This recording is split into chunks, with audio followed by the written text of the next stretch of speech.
No Saber Direito desta semana, a professora Nádia Cunha apresenta um curso sobre direito digital. Ela vai abordar aspectos da Lei Geral de Proteção de Dados Pessoais. Vai falar sobre a regulamentação no ambiente digital, o tratamento de dados e penalidades. Assista a aula 2.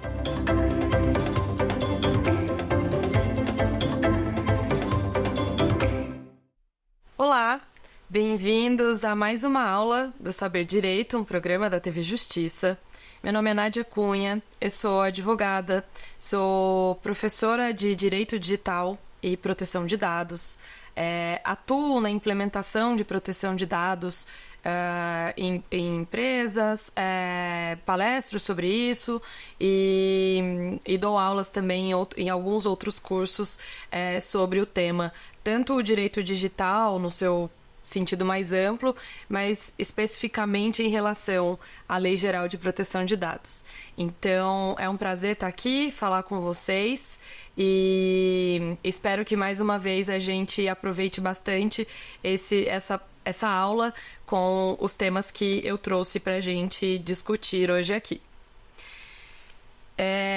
Na aula passada, a gente tratou muito sobre o contexto geral, né, sobre esse mundo digital em que a gente se encontra hoje, onde os nossos relacionamentos estão se dando com maior frequência.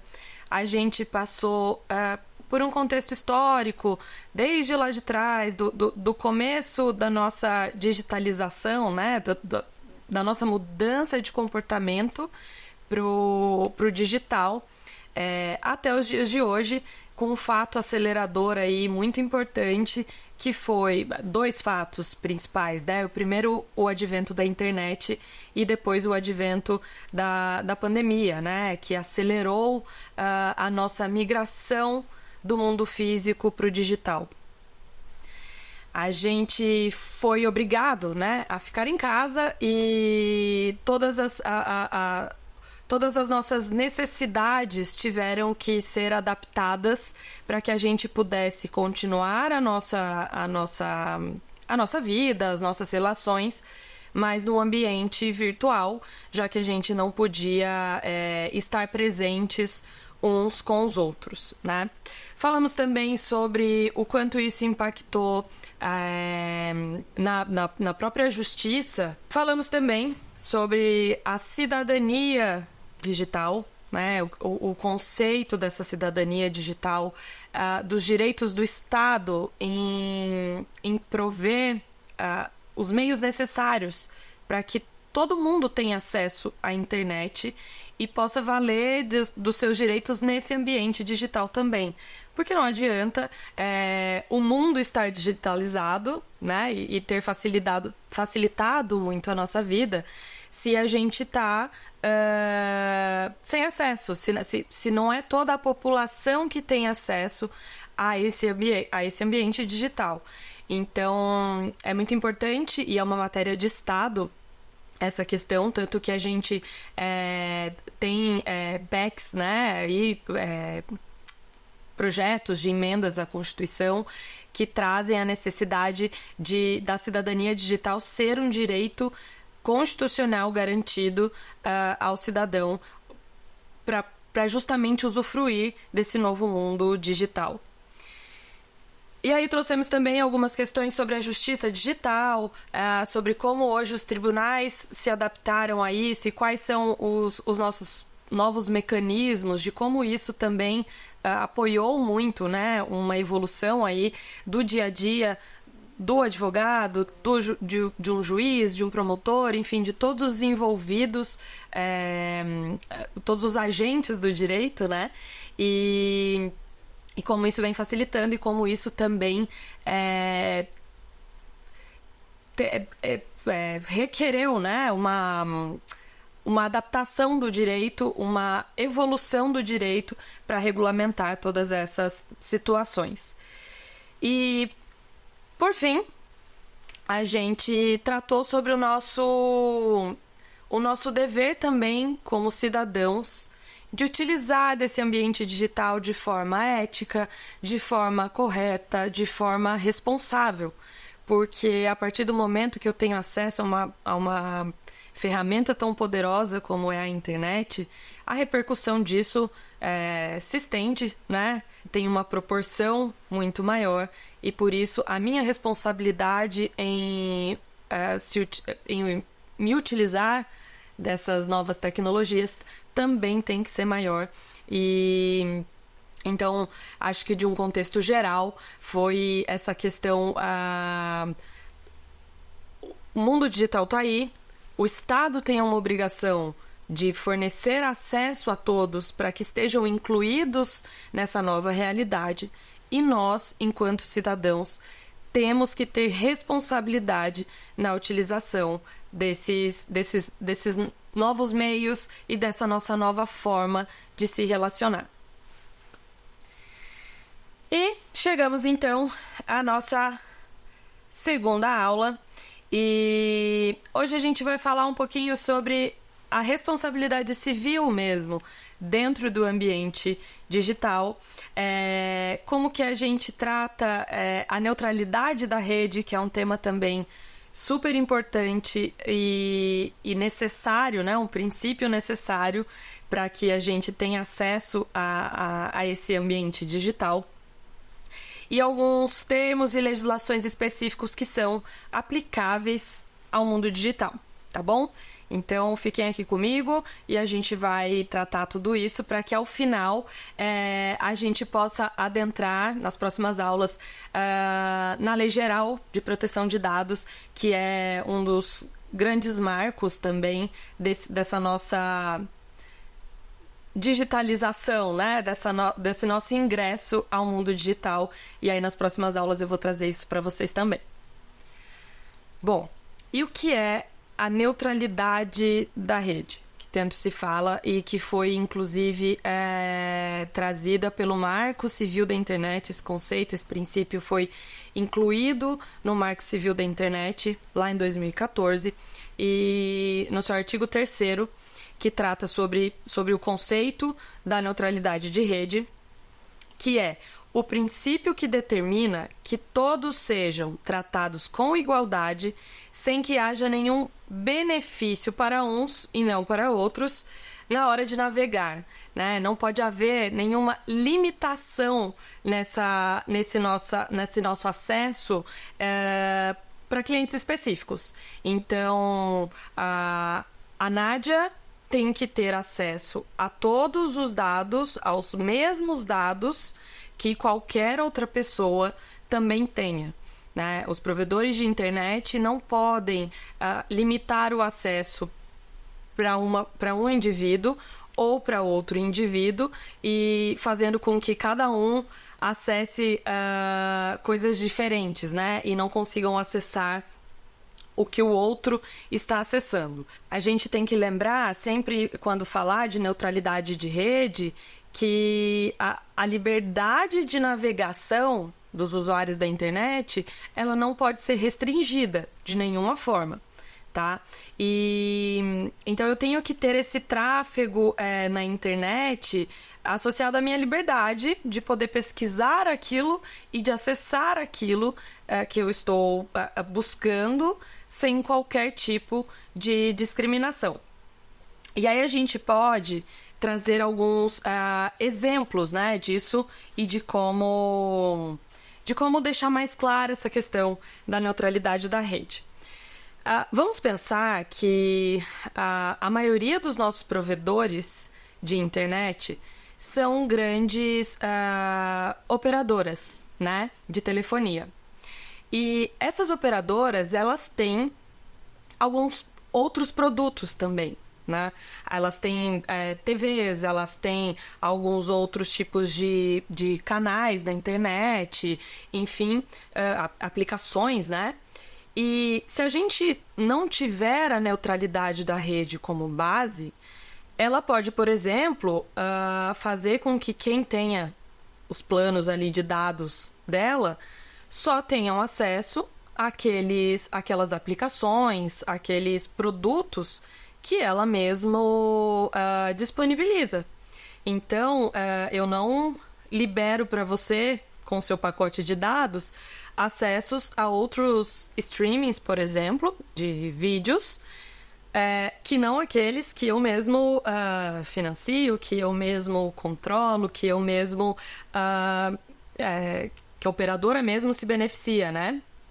Então, a neutralidade da rede é isso. Ela não pode beneficiar aquele provedor ou qualquer um dos seus usuários, fazendo com que haja esse conflito de interesses e o usuário seja prejudicado na hora de ter acesso à internet e a esse pacote de dados. Um outro exemplo, um pouco mais antigo, né? Mas que pode fazer um pouco ainda de sentido para alguns casos. Essas operadoras, elas têm, por exemplo, também outros meios de comunicação que não a internet. Então, hoje a gente tem a facilidade de querer falar com alguém em outro país, em qualquer outro lugar, por chamadas de vídeo, por exemplo, pela internet, pelo meu pacote de dados ali e sem nenhum custo a mais, né? A nossa comunicação foi muito facilitada pelo mundo digital. Então, se essa provedora de internet, que também tem a telefonia como um produto, se ela fala, não, mas eu quero que eu vejo que essa pessoa, né, que as pessoas hoje se comunicam muito com outros locais e eu ganharia muito mais se elas fizessem isso via telefone. Porque seria muito mais interessante. Ela vai e quando você acessa alguma aplicação de chamada de vídeo, de chamada por áudio, que seja, ela diminui ali os seus dados e não te deixa fazer essa ligação, te forçando a usar esse outro meio de comunicação em benefício da própria operadora, né? Da própria operadora da internet. A neutralidade da rede visa proibir isso. E é óbvio, você tem a qualidade do dado a depender desse pacote de dados, né? A depender da provedora que você contrata, do pacote que você adquire e tudo mais. Mas ele tem que manter esse mesmo nível para qualquer tipo de aplicação. Então, se eu tenho um pacote de dados de internet muito bom, ele tem que funcionar muito bem para qualquer tipo de aplicação que eu vá acessar. Não, o meu pacote de dados é ruim, eu adquiro poucos dados, né? Enfim, aí tudo bem, mas a neutralidade está nisso. De eu poder acessar da mesma forma qualquer aplicação, por qualquer provedor, a qualquer momento e sem nenhuma distinção entre os usuários também que têm acesso a isso, tá ok? Há uma grande polêmica envolvendo essa questão da neutralidade de rede aqui no Brasil, que é a seguinte, né? Essas provedoras, elas têm pacotes, né, de dados de internet que você adquire e junto com isso ela traz algumas aplicações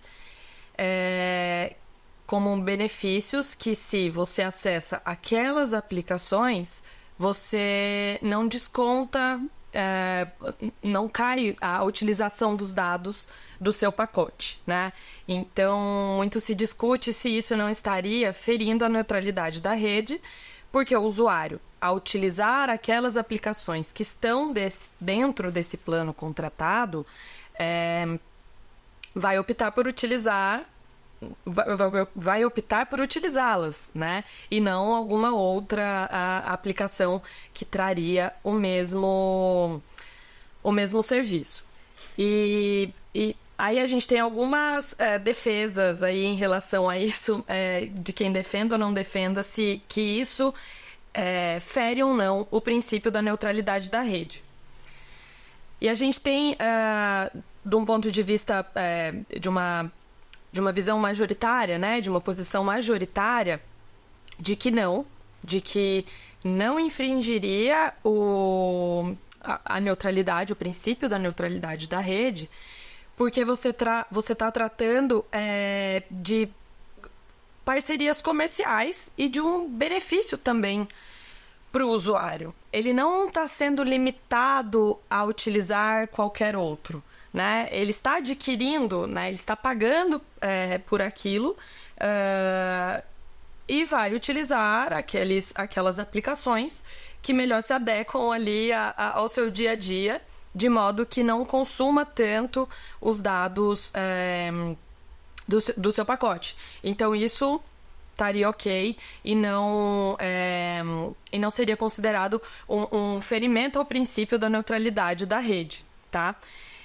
E a gente tem a própria manifestação do CAD, que é o Conselho de Defesa à Economia, que ele seguiu o entendimento da Anatel, a Agência Nacional de Telecomunicações, de que essas regras desses benefícios concedidos pelos planos, eles dizem respeito tão somente a questões técnicas no tráfego, né? E não a práticas somente comerciais. Então, que estaria permitida essa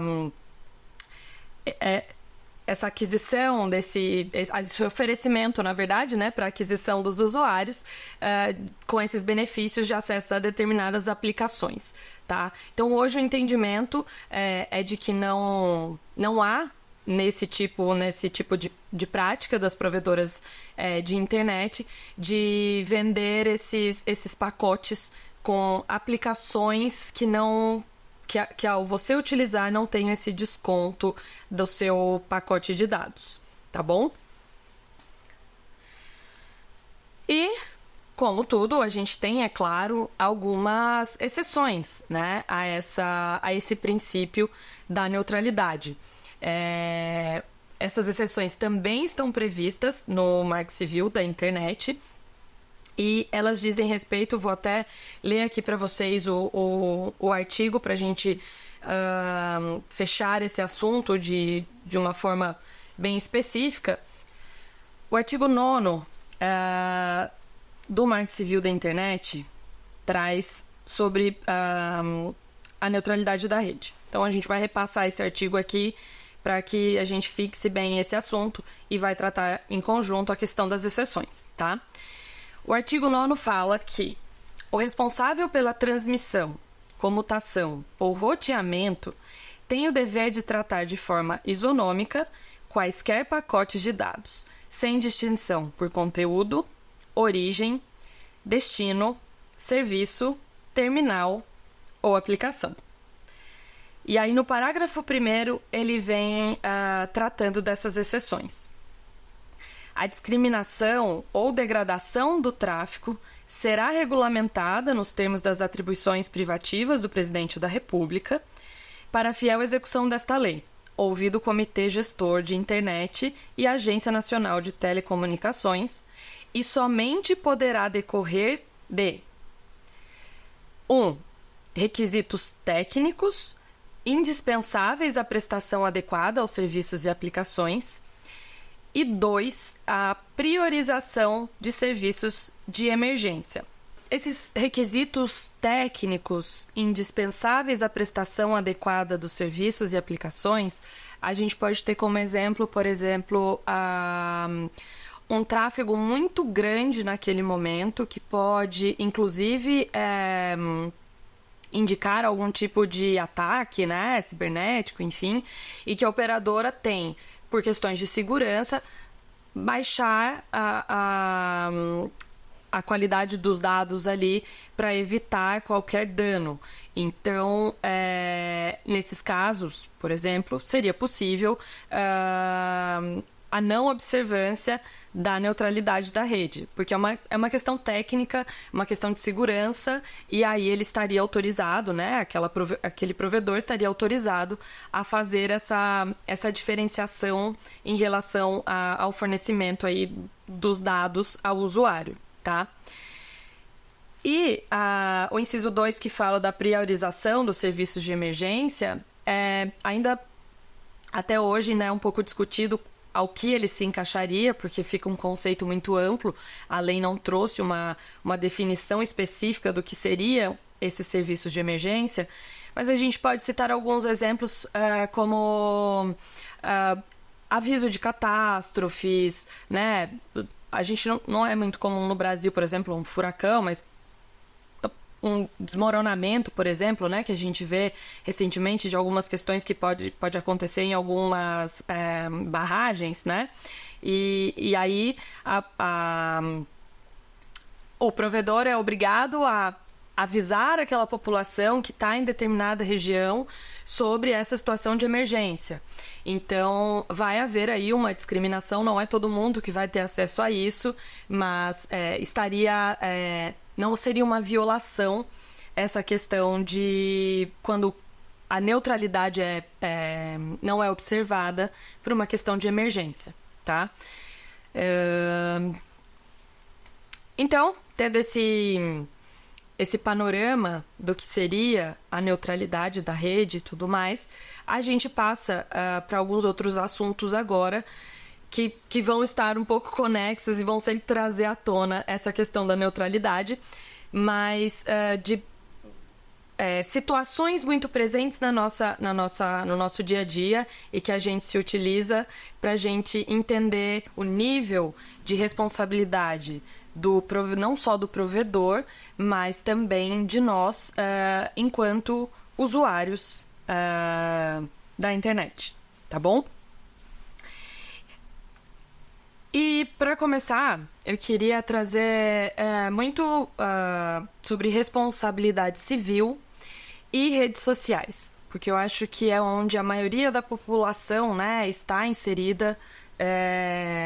Nós temos aí muitos usuários, o Brasil está no topo da lista, né, dos usuários das redes sociais e até mesmo em questão de engajamento dessas redes, né? Então, acho importante a gente ter isso muito claro e é por isso que eu trouxe esse tema como prioridade para a gente tratar, tendo em vista estarmos inseridos e termos essa realidade, aí vivemos essa realidade dentro do mundo digital por meio das redes sociais, tá? E, como a gente tratou já na primeira aula, o mundo digital, né, ele é apenas um meio. Então, embora sejam necessárias algumas regulamentações específicas, o direito se aplica da forma como ele já existe também, né? Então, os atos que a gente comete no mundo físico, digamos assim, se a gente cometê-los por meio da internet, dentro desse mundo digital, ele já está abrangido pelo que o direito tem como regulamentação, né? E quando a gente fala de responsabilidade civil, a gente se remete lá ao Código Civil e as previsões que ele tem sobre isso. O principal artigo, né, que a gente, quem atua com direito, estudantes de direito, enfim, quem está inserido nesse meio, conhece muito bem, o artigo 927 do Código Civil traz que aquele que, por ato ilícito, causar dano a outrem, fica obrigado a repará-lo. Tem diferença se eu pratico dano a alguém no mundo físico ou se eu pratico um dano por meio de uma rede social, por exemplo, ao fazer alguma divulgação difamatória, ao fazer alguma divulgação ali caluniosa que seja, ou se eu, por meio da internet, desrespeitei algum outro direito de alguém e isso chegou a causar um dano. Não tem diferença e isso já está muito bem regulamentado e muito passível de reclamações aí perante a justiça, enfim, da forma que for melhor ali, caso a caso, tá?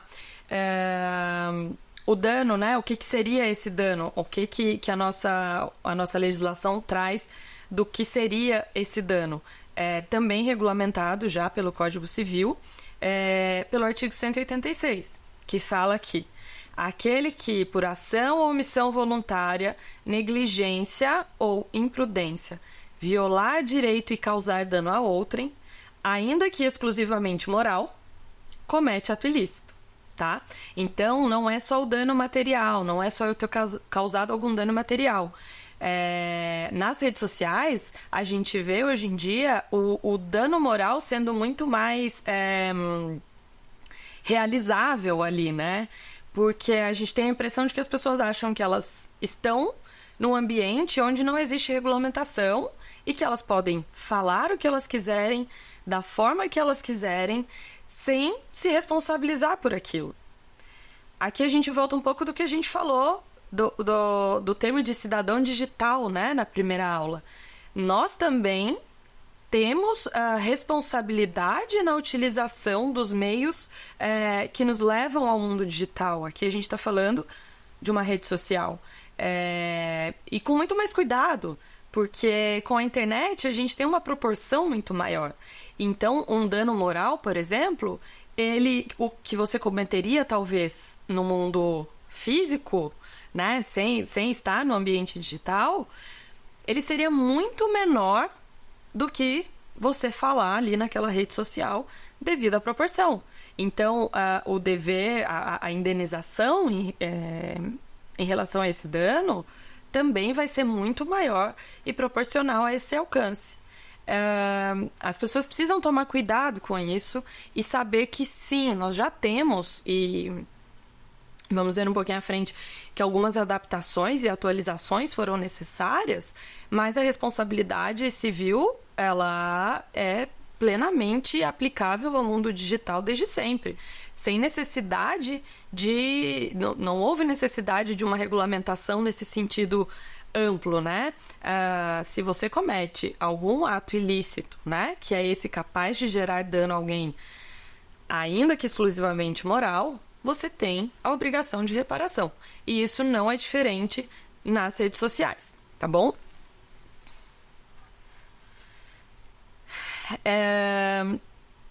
Uma outra fundamentação que a gente tem também, já isso a nível inclusive constitucional, e que se aplica perfeitamente a essa utilização das redes sociais, é o artigo 5º, né, que traz todas as nossas... artigo 5º da Constituição Federal, que traz todas as garantias aí fundamentais a todo cidadão.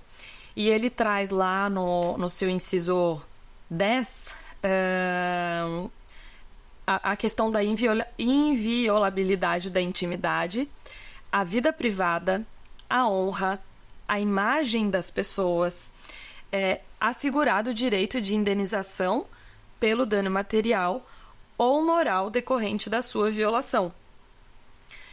E aí, a gente falando dessa questão, né, da imagem, da intimidade, a gente vê, tem um pouco mais de percepção do quanto esse dano inserido no mundo digital e por meio de uma rede social, ele pode realmente tomar uma proporção muito maior. Então, divulgação de imagens não permitidas, a utilização de algo que é de propriedade intelectual de outra pessoa, né? Que a propriedade intelectual também teve que ser muito bem... veio muito mais à tona com o mundo digital por conta de possíveis fraudes e violação ao direito de autoria ali, né? Desenvolvimento de softwares e tudo mais. Mas... eu digo que ficou, inclusive, até mais fácil da gente cometer esses excessos que podem causar danos por meio de uma rede social. Então, isso tudo já estava dentro do nosso ordenamento jurídico e se aplica, sim, à nossa atuação no mundo digital, em especial nas redes sociais, tá bom? Aqui a gente pode relembrar do caso da Lei Carolina Dickmann, que a gente tratou na primeira aula, né? Que aconteceu há muito tempo atrás e não havia ainda uma regulamentação específica, mas foram aplicadas à época as sanções previstas no Código Penal, né, criminal, mas não com a intensidade necessária por conta dessa propagação, tá? E aí depois a lei veio para intensificar essa penalidade a fim de coibir esse tipo de de atitudes, né, de atos ilícitos que são cometidos por meio da internet ou, falando especificamente agora das redes sociais, tá? Mas um caso específico que a gente pode lembrar nesse sentido é a questão da elaboração da lei, aprovação da lei Carolina Dickmann lá atrás, tá?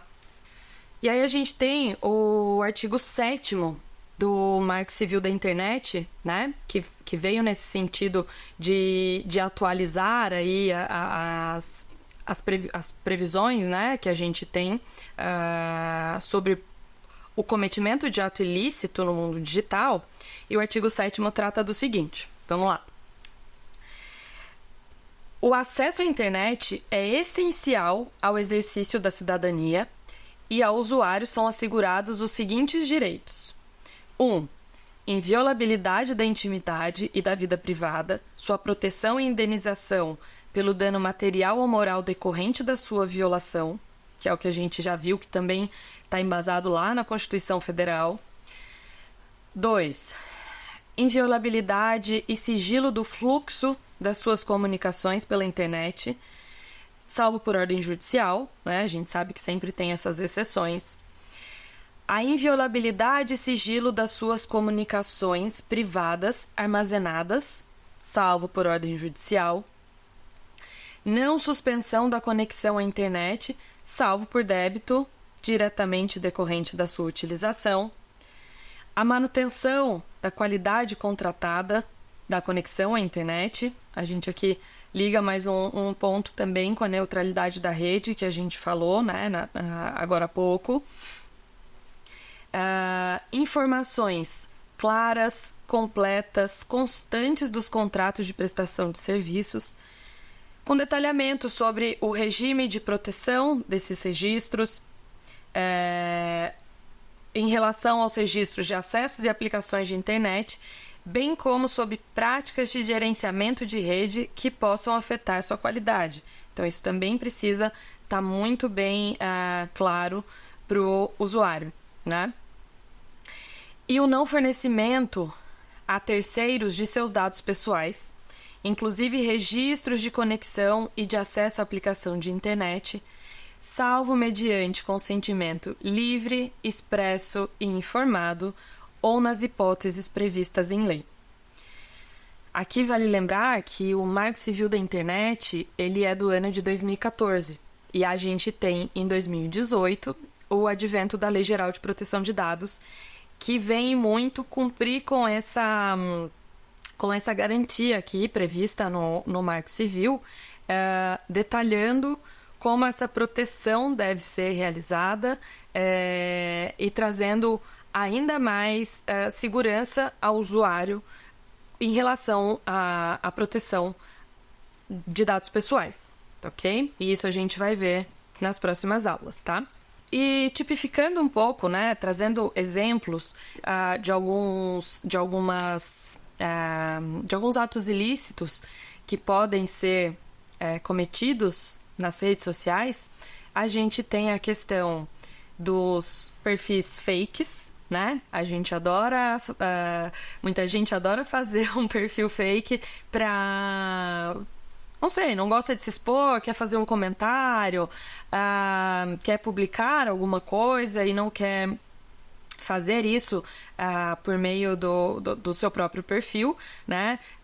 Temos até a questão do stalking, né? Que a gente sabe que é também uma postura que pode causar dano, então isso também está inserido no ambiente aí das redes sociais.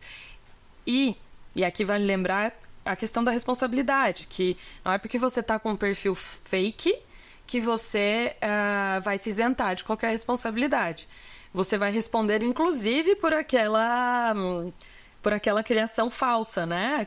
Aquele usuário falso, uma falsidade ideológica, inclusive, em relação a isso.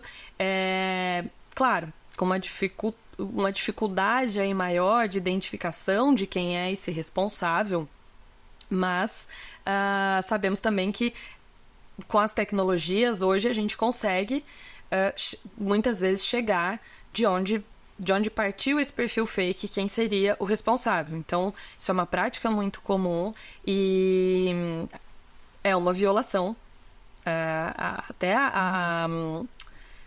as diretrizes, né, das redes, e pode sim ter consequências para quem está criando esse perfil fake, tá? Principalmente se ele vier a causar danos. Aí eu trouxe algumas decisões judiciais do que já vem sendo discutido, do que já chegou no judiciário em relação a isso, principalmente em relação à responsabilidade da aplicação, né, daquela rede social em relação a esses perfil fakes. Porque será que ela pode ser responsabilizada por isso? Será que ela tem mecanismos suficientes para impedir que né, qualquer agente público, enfim, consiga chegar naquele perfil fake para fins de responsabilização?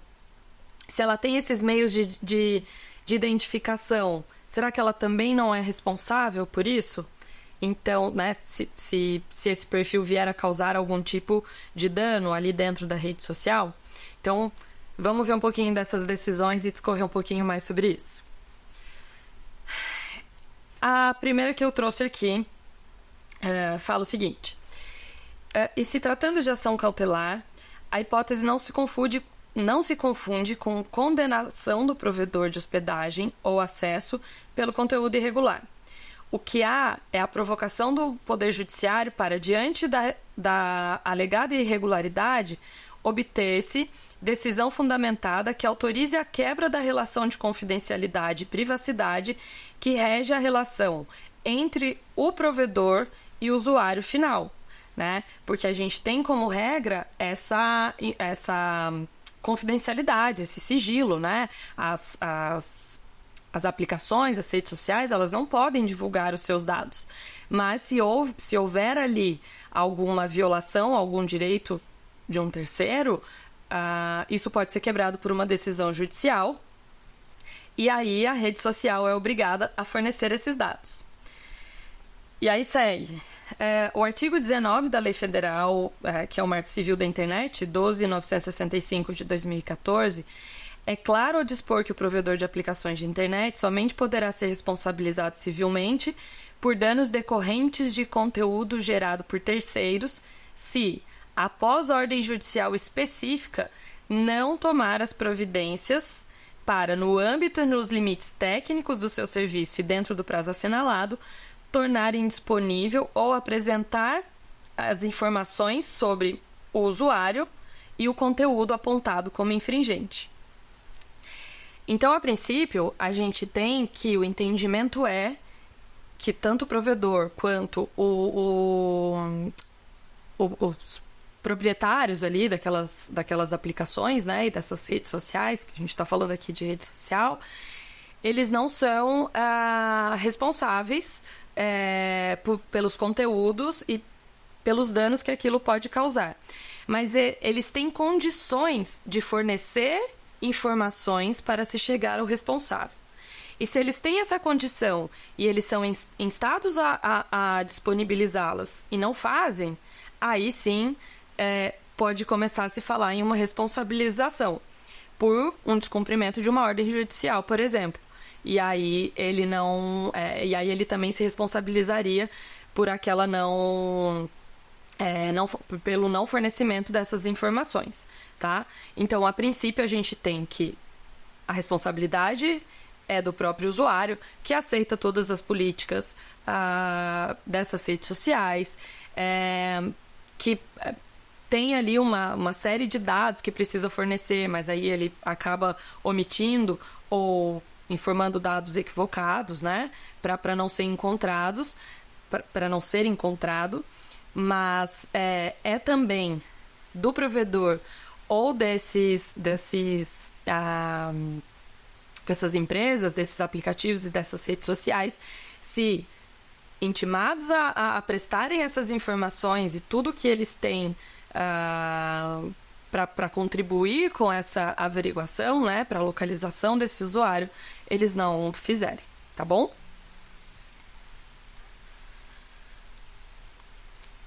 E aqui um pouquinho do que a gente já falou também é sobre os crimes, né? Que podem ser cometidos por meio das redes sociais, da mesma forma que são cometidos fora do mundo digital. Então, isso a gente já tem tipificado, né? A gente já tem, por exemplo, a calúnia, no artigo 138 do Código Penal, seguido pela difamação e pela injúria, que já são tipificados, que já têm lá as suas penalidades e que vão ser aplicados da mesma forma se eles forem cometidos no ambiente digital, em especial nas redes sociais. Para a gente fechar esse assunto, mais algumas decisões, a fim da gente consolidar tudo isso que a gente falou, eu trouxe aqui, e essa primeira é do TJ do Rio de Janeiro, que fala o seguinte: ainda que se considere a dificuldade de se fiscalizar os conteúdos de tudo que é lançado nas páginas das redes sociais, como sustenta a empresa Ré, é possível verificar a procedência das informações, pois se a Ré possui meios de identificar o autor da ofensa e não o fez, responderá pelo anonimato deste, restando claro o dever de compensar o dano sofrido, né? Muito do que a gente acabou de falar. E pensando em ações, né, em atos cometidos nas redes sociais com caráter criminal, né, a gente também já tratou sobre os que já são definidos, mas para fechar também esse raciocínio, é certo que, embora haja já haja essa tipificação no Código Penal, o Brasil, no plano internacional, ele se comprometeu a incluir essas tipificações específicas de cybercrimes, né? E isso foi feito, tá? Pelo Brasil, vem sendo feito. A gente tem essas nomenclaturas e essa inclusão no Código Penal. E eles, similarmente aos crimes comuns, são condutas típicas, antijurídicas e culpáveis, né? Mas eles são praticados contra ou com a utilização da internet. É isso que os diferencia dos crimes comuns, digamos assim, mas que também podem ser trazidos e aplicados ao mundo digital. Bom, então, fechamos aí de uma forma geral essa questão das redes sociais. E aí o nosso próximo tema é um tema que também é muito comum e está muito no nosso dia a dia, no mundo digital, que é o comércio eletrônico, né? Quem aí não faz compras pela internet, óbvio que a gente tem algumas preferências ainda por ir até uma loja, um mercado, mas hoje o comércio eletrônico está inserido definitivamente no dia a dia de todo mundo que tem acesso à internet, né? Claro. Mas eu trouxe até uns indicadores aqui para a gente ter uma noção dessa indicação, dessa proporção do comércio eletrônico, tirado da Associação Brasileira do Comércio Eletrônico, do site deles, referente ao ano de 2023. E a gente tem, de faturamento em 2023, 185 bilhões de reais. Um ticket médio por pessoa de R$ 470.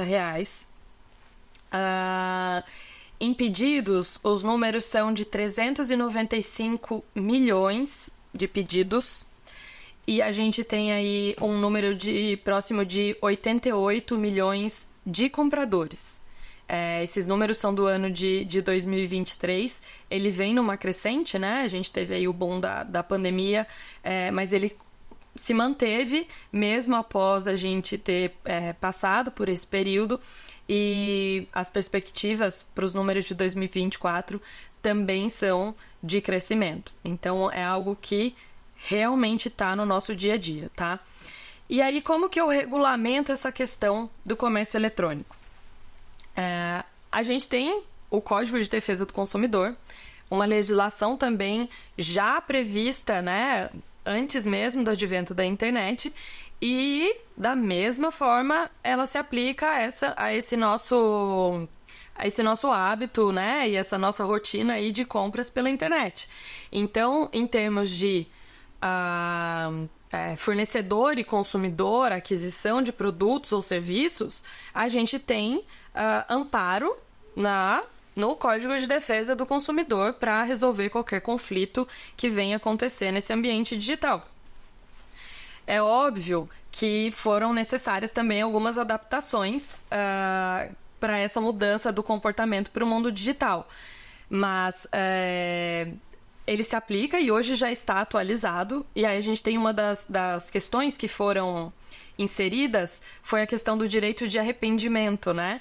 Quando o produto não é comprado na loja física, né? O serviço não é comprado na loja física, e aí a gente tem ali o direito de 7 dias de se arrepender daquela compra.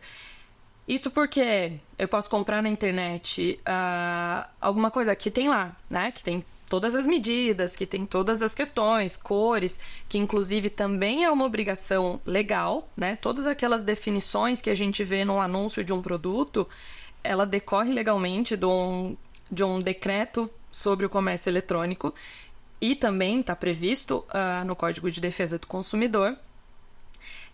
Mas às vezes o produto chega em casa e não é exatamente o que eu estava imaginando, né? Não corresponde àquela minha expectativa. Ou então a gente está todo dia sendo impulsionado a comprar, né? A gente viu também a questão de que cada vez mais os nossos comportamentos são observados e então cada vez mais produtos estão ali sendo a toda hora direcionados para mim e eu posso comprar no impulso, né? E aí quando o produto chega, falo, opa, acho que não era muito bem o que eu estava precisando, ou me arrependi, ou né, tive um gasto aqui que não era necessário e eu quero devolver. Então esse foi um dos mecanismos que foram incluídos no Código de Defesa do Consumidor para garantir que essa relação pelo meio digital do comércio eletrônico ficasse seguro, principalmente ao consumidor, que é a parte vulnerável aí dessa relação. E por fim, para a gente fechar esses assuntos, né, específicos aí dos nossos relacionamentos no mundo digital, eu trago a questão dos contratos eletrônicos, né? Porque outra revolução aí na forma de se relacionar foi a possibilidade de você assinar contratos por meio eletrônico. E até mesmo nessa que a gente acabou de tratar, do comércio eletrônico, né? De eu fazer toda a transação, por mais que não seja um contrato ali, todo definido e formal, só o fato de eu aceitar aquela compra ou incluir ali os dados do meu cartão de crédito faz com que eu tenha firmado uma obrigação, né, perante aquele fornecedor daquele serviço, daquele produto. Então, isso tem validade também, não é só a assinatura ali numa folha de papel, como era antigamente, né, mas ainda continua acontecendo, mas a gente tem essas novas formas que também têm validade jurídica. E não só essa, como subir um documento, né, numa plataforma para assinatura digital, para assinatura eletrônica, que a gente já vai ver essa diferenciação aqui também, e que possuem validades jurídicas, tanto quanto uma assinatura reconhecida num cartório, por exemplo, tá? É importante falar que os contratos eletrônicos, eles também trazem já da regulamentação existente todos os conceitos. Eles precisam de todos aqueles conceitos presentes ali para ter uma validade jurídica, né? Então, capacidade das partes, o objeto lícito, a forma, né? Porque o contrato ele pode ser, inclusive, verbal, mas em alguns casos ele são exigidas algumas formas que se não forem atendidas, eles não têm validade, mas na regra geral ele pode ser feito sem uma forma específica, tá bom? Então a gente traz isso para o mundo digital da mesma forma que a gente já tinha na legislação, tá? E aí, em específico aos contratos eletrônicos, a gente tem uns requisitos para essa validade, que não se aplica ali a um contrato físico, por exemplo, que são identificação, autenticação e o impedimento de rejeição, tá? A identificação, ela fala o quê? Que para um contrato ser válido, esses signatários, né, quem vai assinar esse contrato tem que estar previamente qualificado ali. Eu preciso saber quem é. A autenticação tem que ser uma forma válida, né? São entidades capazes de conferir a autenticidade daquela assinatura. E o impedimento de rejeição se eu aceitei assinar um contrato pela forma digital, né, um contrato eletrônico, eu não posso depois falar, não, mas é eletrônico e não aceito esse tipo de assinatura. Eu não posso rejeitar uma assinatura que eu aportei ali, né, que eu fiz ali, já estou fazendo da forma física, né, mas que de alguma forma eu assinei, e não posso depois me abster daquela obrigação, ok? A gente tem alguns tipos de assinaturas, né? E essas assinaturas eletrônicas, elas têm também níveis de segurança, de confiabilidade, né? Ela pode se dar de várias formas, mas ela tem níveis aí de segurança e de confiabilidade. Então, a gente as classifica como simples, avançada e qualificada, tá? As simples são aquelas que, se eu der um aceite, né? Ao aceitar ao seguir dessa página ou a ticar aqui nessa caixa, você está aceitando os termos de uso e compra desse produto. Ou, ao colocar ali a sua face, né? Identificação facial, você também está aceitando. Ao pedir uma senha, né? Você também é uma forma também de aceitação daquele relacionamento que está sendo estabelecido ali. Então, tudo isso é uma assinatura e a depender da eficiência, né? Da segurança que eu tenho naquela assinatura, ela é simples, avançada ou qualificada. A qualificada, a gente já tem essas plataformas, né, de assinatura eletrônica, que vão por e-mail, que vão pelo seu número do celular, que de alguma forma te identifica e você apõe ali, né, coloca ali a sua confirmação da contratação daquela questão específica. E a qualificada, né, que é a que tem um nível máximo aí de segurança, que são aquelas que são feitas por meio de certificado digital, né? Os certificados digitais hoje, eles são conferidos por entidades autenticadoras específicas, autorizadas para atuar nesse sentido, e elas concedem chaves públicas, né? E que dão uma maior confiabilidade nessa assinatura. Então, em alguns casos, esse tipo de assinatura, ele é exigido pelo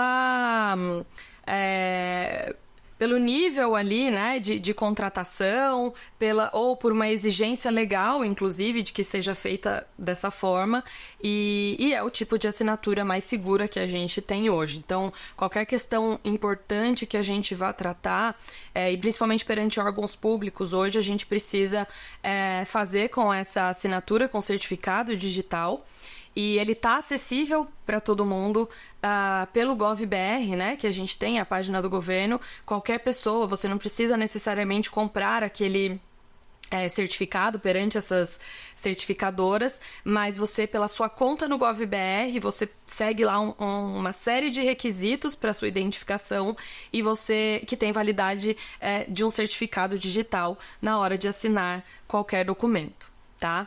Muito obrigada e até a próxima aula. Quer dar alguma sugestão de tema para os cursos do Saber Direito?